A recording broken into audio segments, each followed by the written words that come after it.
also earlier you mentioned something about scarcity, tying it to, thinking about precious metals, right? Like, yeah, in the near term, they're probably going to do good and go up, but long term, there's a non-trivial effort going into asteroid mining right now. One person gets it right, one group of people get that right, and they start bringing payloads back.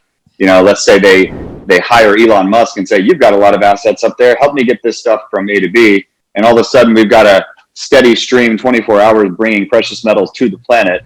There's more platinum on one asteroid than we've ever mined on planet Earth. So I think precious metals long-term don't make sense forever, but Bitcoin, could get thousands of years out of it, right? Depends on what happens to humanity, I guess.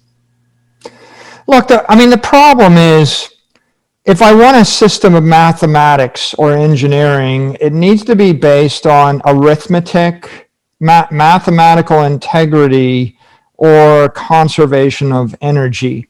It can't be based upon an analog approximation of integrity. Like, it's really hard for us to find rocks, and we found 21 rocks, and we're going to, as long as nobody finds a 22nd rock, then we're going to add up to 21. It can't be an approximation, which is what gold is. It needs to be an exact thing. So Bitcoin, arithmetic is a protocol. Bitcoin is a protocol. English is a protocol. A language is a protocol. If everybody in the world agrees to communicate with the English language, 1,000 years from now, we'll still be using the English language, and we'll be using it because billions of people agree to communicate in the English language, right? If everybody agrees to move their money around in Bitcoin, 1,000 years from now, we'll be storing our money in Bitcoin.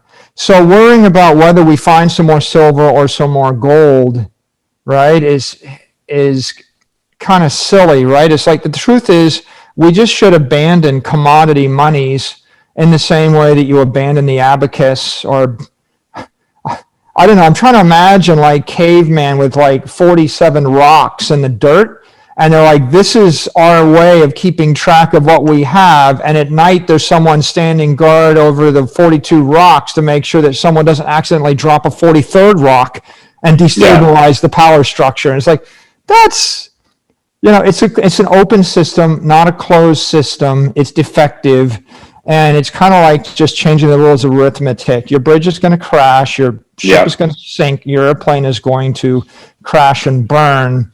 So I don't even think about asteroid mining, because it's such a silly notion to think that I'm going to save my money in gold and hope that no one mines an asteroid. It's about as stupid as saying, I'm going to save my money in gold beads in sub-Saharan Africa and hope that nobody with a ship shows up with more gold, with more glass beads, right? Right. It's like the glass bead money, or like the seashell money. As long as no one treks over to the beach and finds more seashells, I'll be a rich man.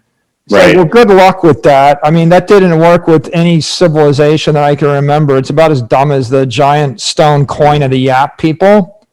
And so if you're saving your money in gold, it's the modern equivalent of saving your money in the giant stone coin of the Yap people. And as long as no Westerner in a ship shows up with other stones, it just you're going to be fine. You think about it, and the asteroid mining thing is the equivalent of, what if someone shows up with a ship with glass beads or seashells or it's exactly the same coins, thing. and it crashes our economy? Yeah. And the answer is, maybe if you actually had computers and arithmetic, you should have used the computers and arithmetic to base your economy on, and not stone coins of the Yap people. Yeah.